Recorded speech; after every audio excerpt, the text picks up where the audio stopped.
Campaign 2020 is sponsored by Wisconsin Hospital Association, Quick Trip, Wisconsin Counties Association, Wisconsin Realtors Association, and Wisconsin Operating Engineers Local 139.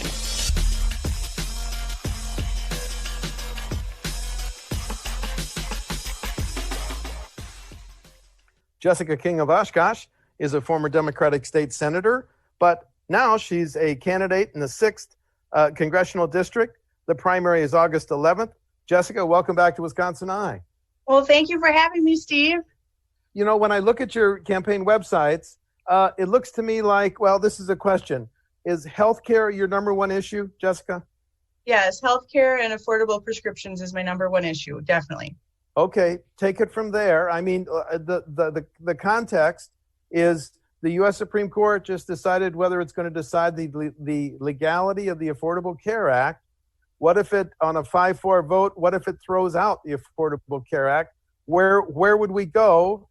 And if you're a member of Congress, what do you do? Well, I'll tell you, talk about a critical issue in our time. And we cannot predict what the Supreme Court will or will not do, but we have to be ready for any outcome. And I think the number one thing that's very clear to me from what I've heard talking to citizens in my community is they don't want to go backwards. You know, that we came out of an era of discrimination, an era where you could be excluded from healthcare coverage because you had a pre-existing condition. And there's not anybody that I've ever talked to that said, let's go back to that. And we also want more coverage. One of the wonderful things about Obamacare or the Affordable Care Act, whatever the criticisms were, the wonderful thing is it got this country closer to universal coverage. And any solution that we come up with needs to be based on universal coverage and continuing to strive to reach that particular goal. I believe we need to have a national public option for people to participate in. I believe it also could have a path for states to also enroll their Medicaid populations or ERISA employers to also buy in. And I think the private citizens should have the ability to buy in based on a sliding scale based on their income.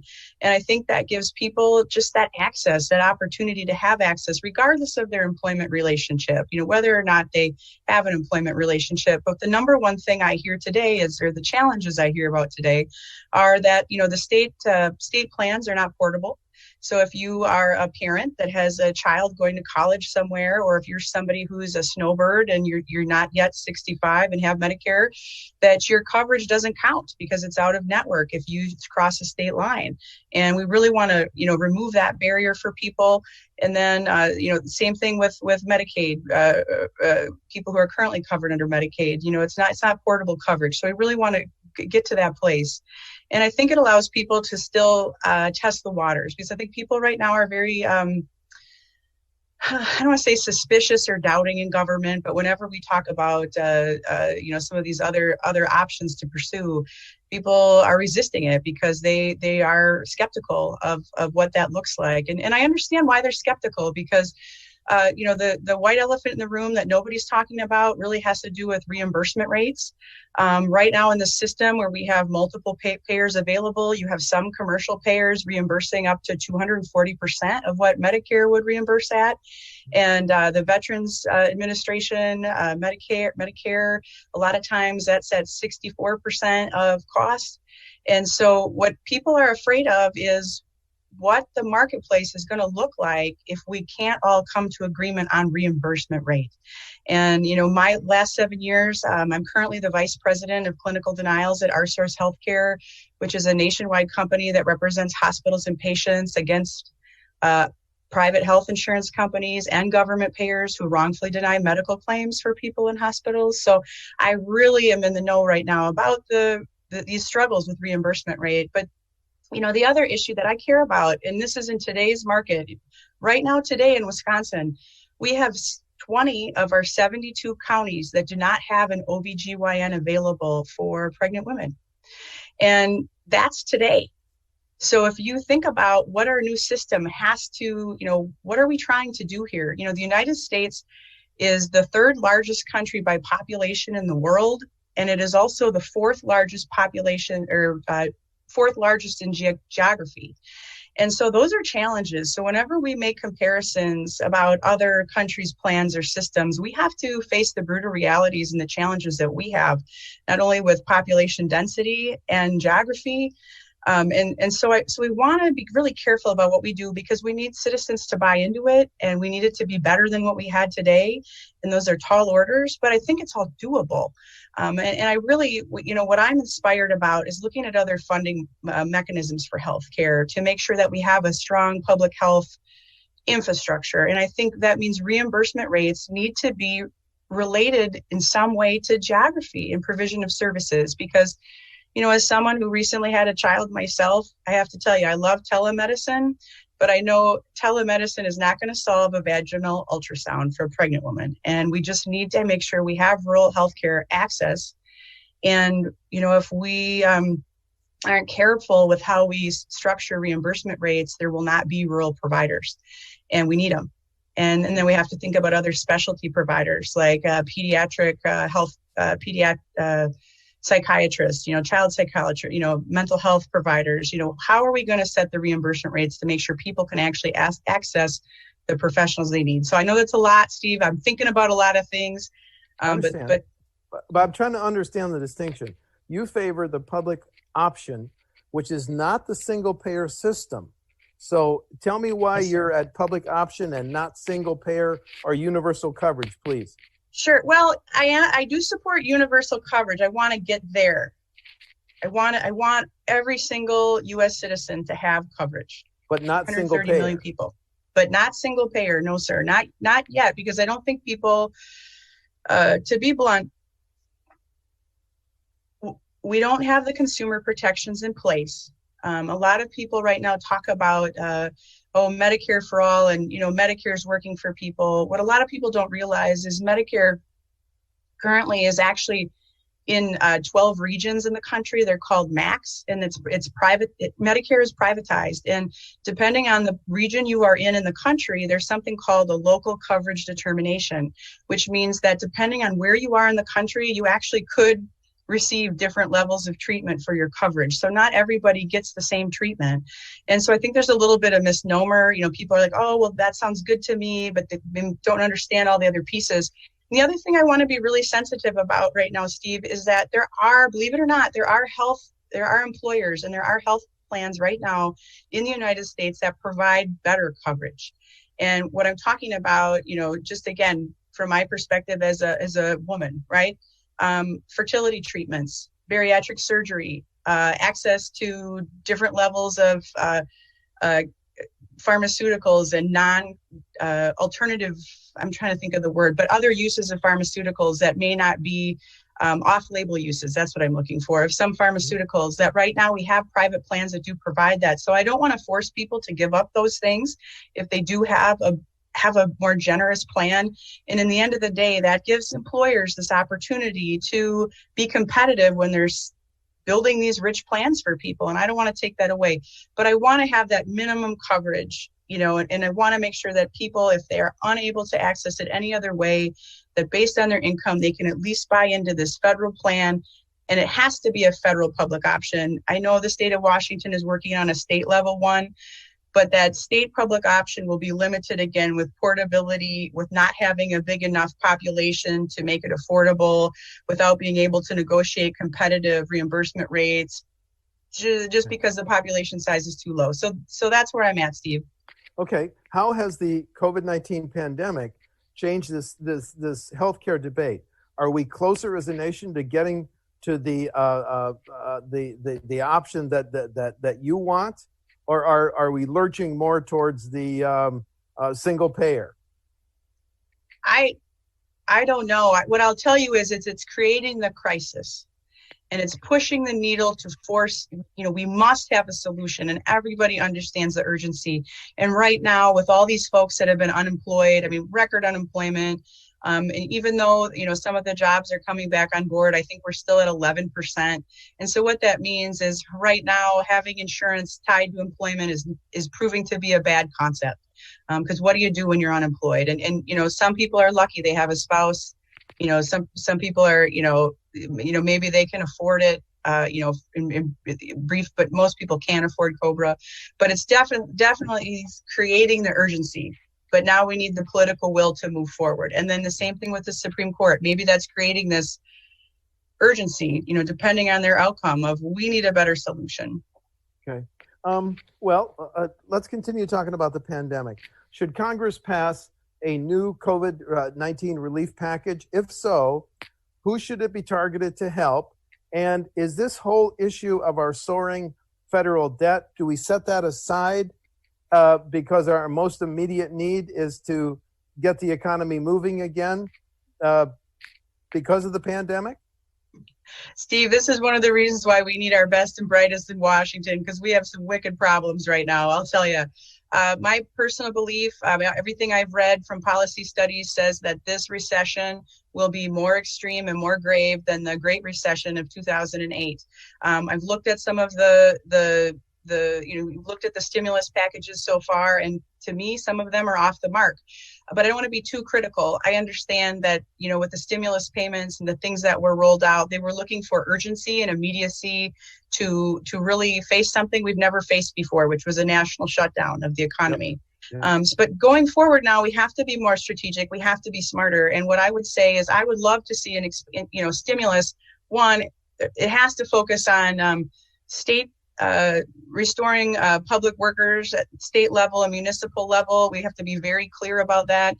The other thing we have to do is really look at some of these other mechanisms that are existing that will expand employment opportunities for people. And some of that could be as simple as expanding AmeriCorps. And some of it could be, looking at state models to start working on some of these conservation projects where we have an opportunity to get a win-win. My grandfather was part of the Civilian Conservation Corps when he was a young man, and Franklin Roosevelt, developed that program, and the Public Works, the PWA.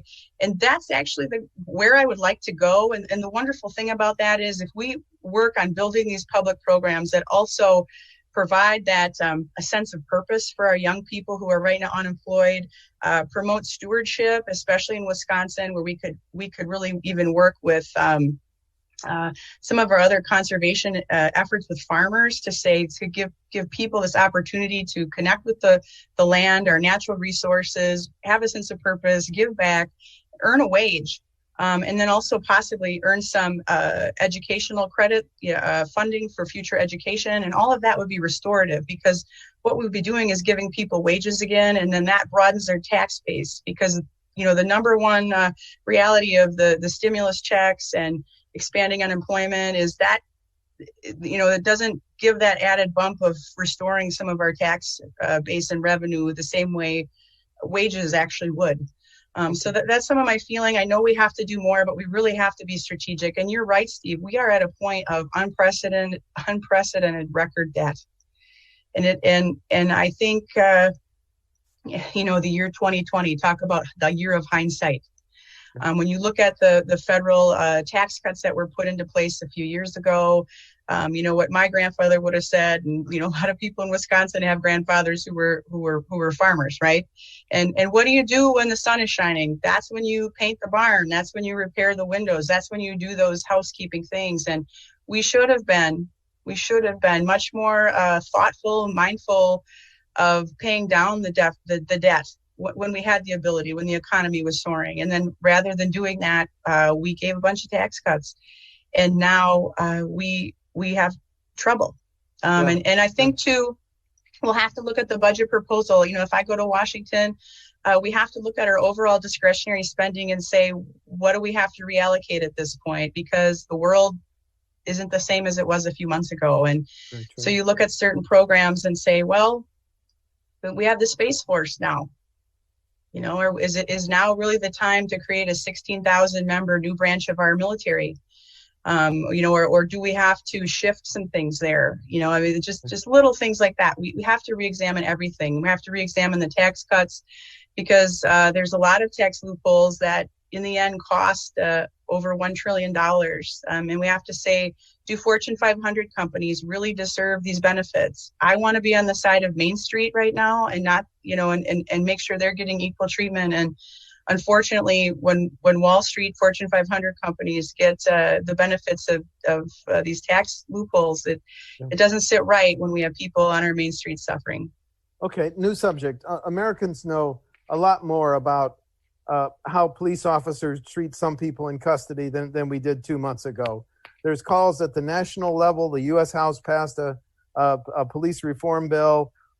Senator Scott, the only African-American Republican, was trying to pass one. Where are you on the issue of police reform? Do we need new standards like no chokeholds and no knock warrants? What changes would you support? Yes, I'll tell you, if I was in office today, I would also support the George Floyd Justice and Policing Act. I would support it. The other thing, let you know, I have been doing a lot of reading of proposals that have been put out by the Legal Defense Fund of the, and I'm going to say this acronym right, but the NCAA, or not NCAA, I'm going to get the acronym wrong, but I've been looking at some of these proposals, and one of the things I find really fascinating, and I say this across the board, we need to enforce the laws we have, Steve. If we were properly funding the Department of Justice, special prosecutors, so that way they could investigate every single officer involved death, that's what it takes. Because let's face it, there's parochialism. That it's happening. And when people see that, when people know that these things are going to be investigated and that people are going to be serving subpoenas and looking into it, it causes people to take more care. And I'll tell you, I've been a practicing attorney for almost 20 years now. And I know that I could be liable for civil action if I don't do my job right.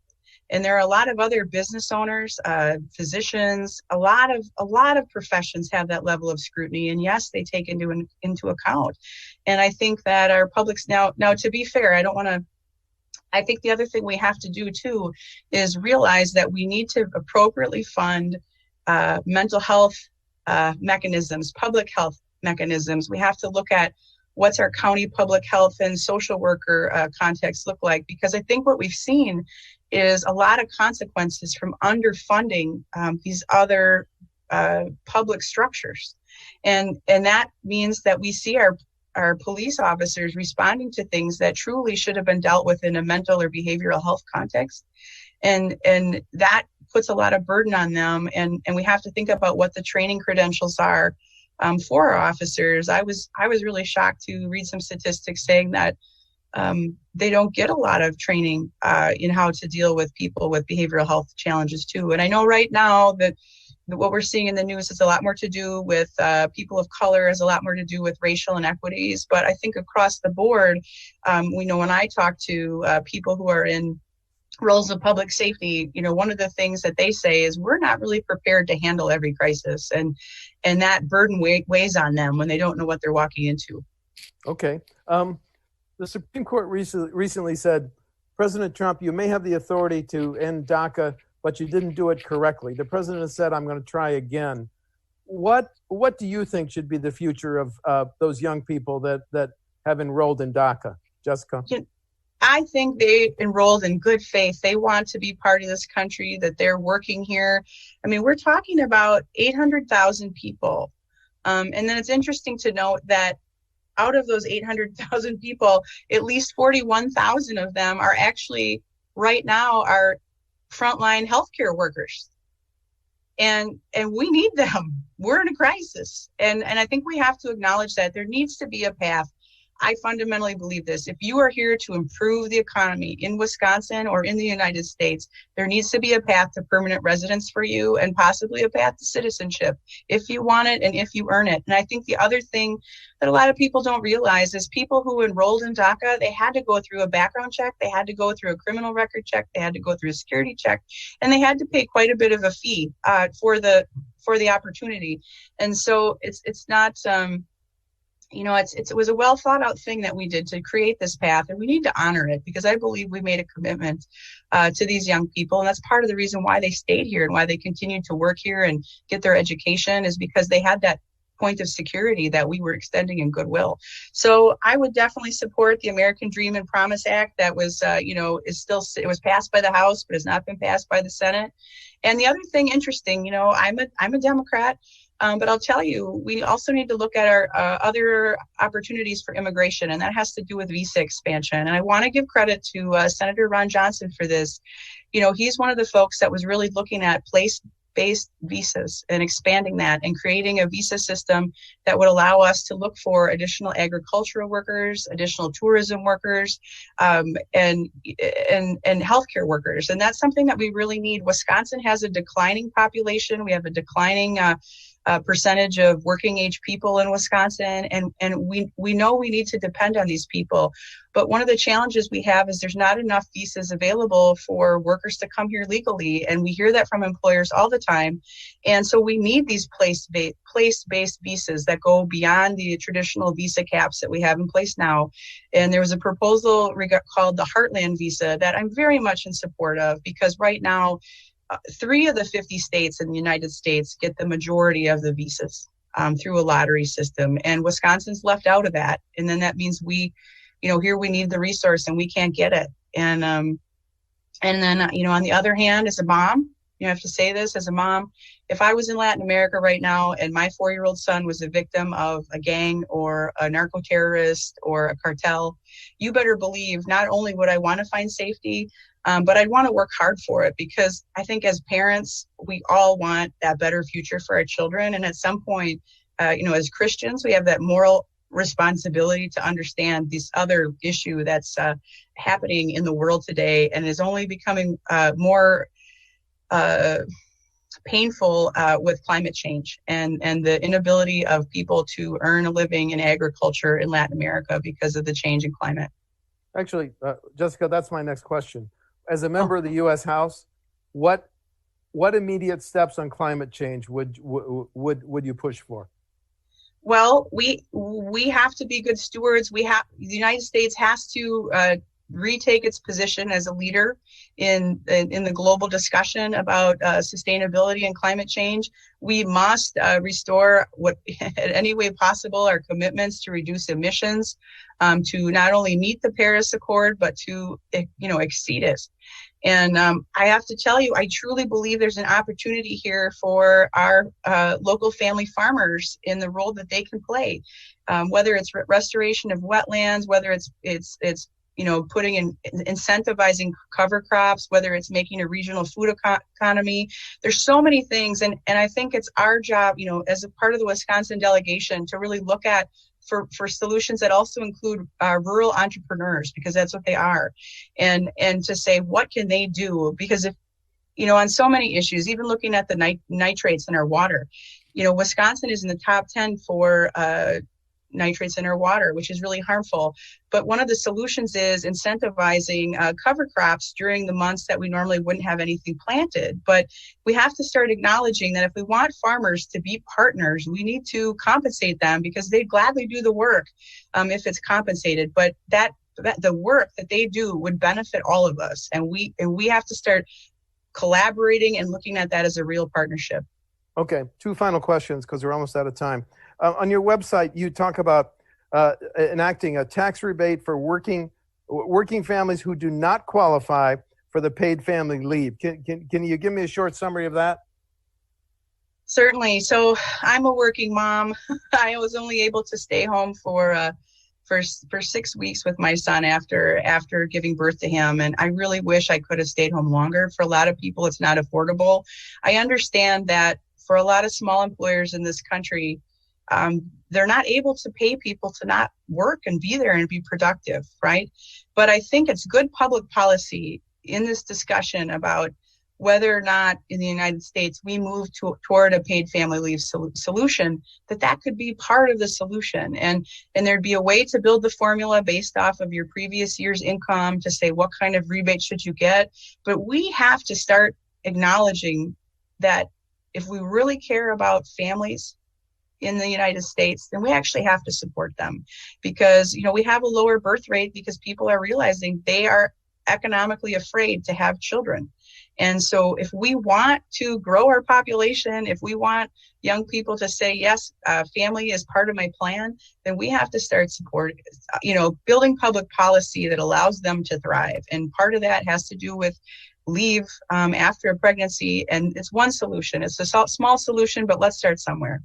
Okay. And then finally, you want to highlight any differences between you and your primary opponent on August 11th? Sure, Steve. I guess what I bring to the table is lived experience. I've served in local government, both on a common council in Oshkosh and as deputy mayor. I've served in the state legislature, so I have a really good understanding of how the different levels of government work together. I've also have a track record of working across the aisle. I have a good voting history that people can look at, in which, I found a way to build relationships with Republicans and to represent all of my constituents and find that middle ground to just move good policy forward that helps people. And I think that means something. Right now, like I said, we've got a recession, we have a pandemic, we have a climate crisis. There's so much trauma and unknown. Same thing about what if the Supreme Court strikes down Obamacare? These are big issues, and we need to send someone to Washington that's ready to tackle them. And even in my professional life as a lawyer, if the Department of Justice trusts me to administer the bankruptcy code and we're going into recession, that's a perfect person to have there. If hospitals nationwide trust me to fight for them against health insurance companies that are wrongfully denying medical claims, I'm a good person to have at the table when you're talking about healthcare. And I think those are some things that set me apart. And then being a working mom, I think that, like I said, we have to if we say we're supporting families and we're a family candidate, then we have to actually move policies forward that help strengthen Wisconsin families. Thank you. Jessica King of Oshkosh, the Democratic candidate in the 6th Congressional District. The primary is August 11. Jessica, thank you for visiting with WisconsinEye. I appreciate it. Well, thank you for having me, Steve. Thank you very much. Thanks.